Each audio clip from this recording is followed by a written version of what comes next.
Денеска православната црква ги празнува светиот апостол Филип, светиот Григори Палама, архиепископ Солунски и светиот Јустинијан, цар Византиски.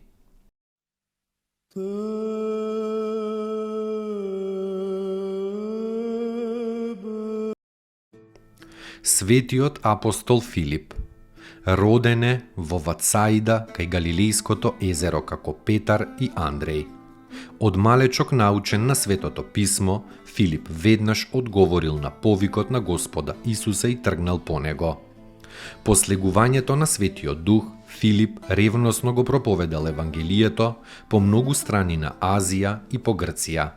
Во Грција евреите сакале да го убијат, но Господ го спасил со своите моќни чуда. Така еврејскиот архиереј, кој се нафрлил на Филипа да го тепа, одеднаш ослепел и сиот поцрнел. И настанал голем земјотрес и земјата се отворила и ги проголтала Филиповите гонители. И многу други чуда се случиле, посебно имало исцелување на болни, заради кои многу незнабожци поверувале во Христа. Во фригискиот град Јерапол, светиот Филип се нашол на заедничка евангелска работа со светиот Јован Богослов, со својата сестра Маријамна и со апостолот Вартоломеј.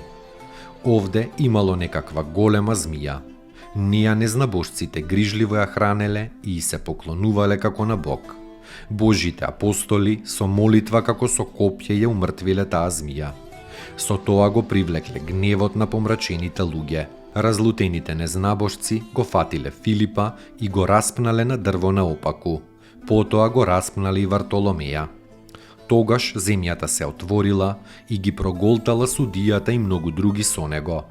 Во голем страв останатите луѓе потрчале да ги симнат распнатите апостоли, но успеале само Вартоломеја да го симнат жив. Филип починал.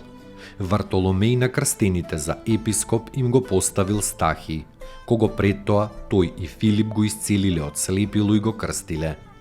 Стахи бил 40 години слеп. Моштите на светиот Филип подоцна се пренесени во Рим. Овој прекрасен апостол пострадал во 86-та година во времето на царот Дометијан.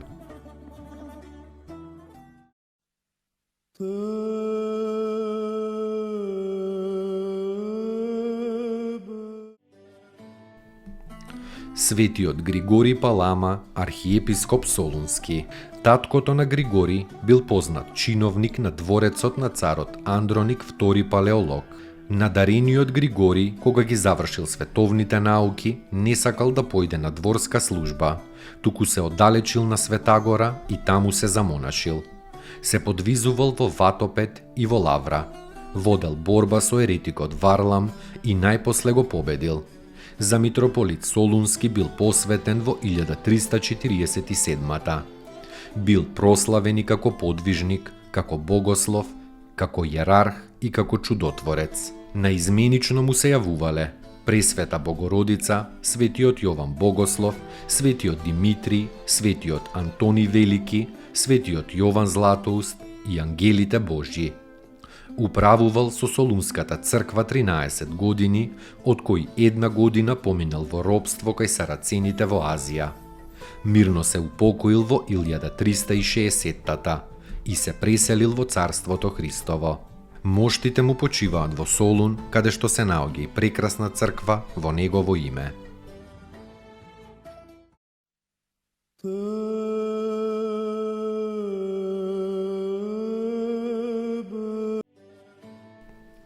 Светиот Јустинијан, цар Византиски.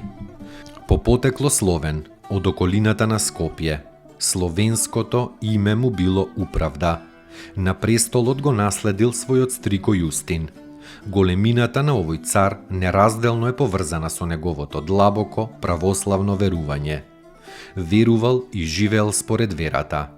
Во чесниот пост не јадел леп ниту пиел вино, но се хранел со зелје и пиел вода и тоа преку ден.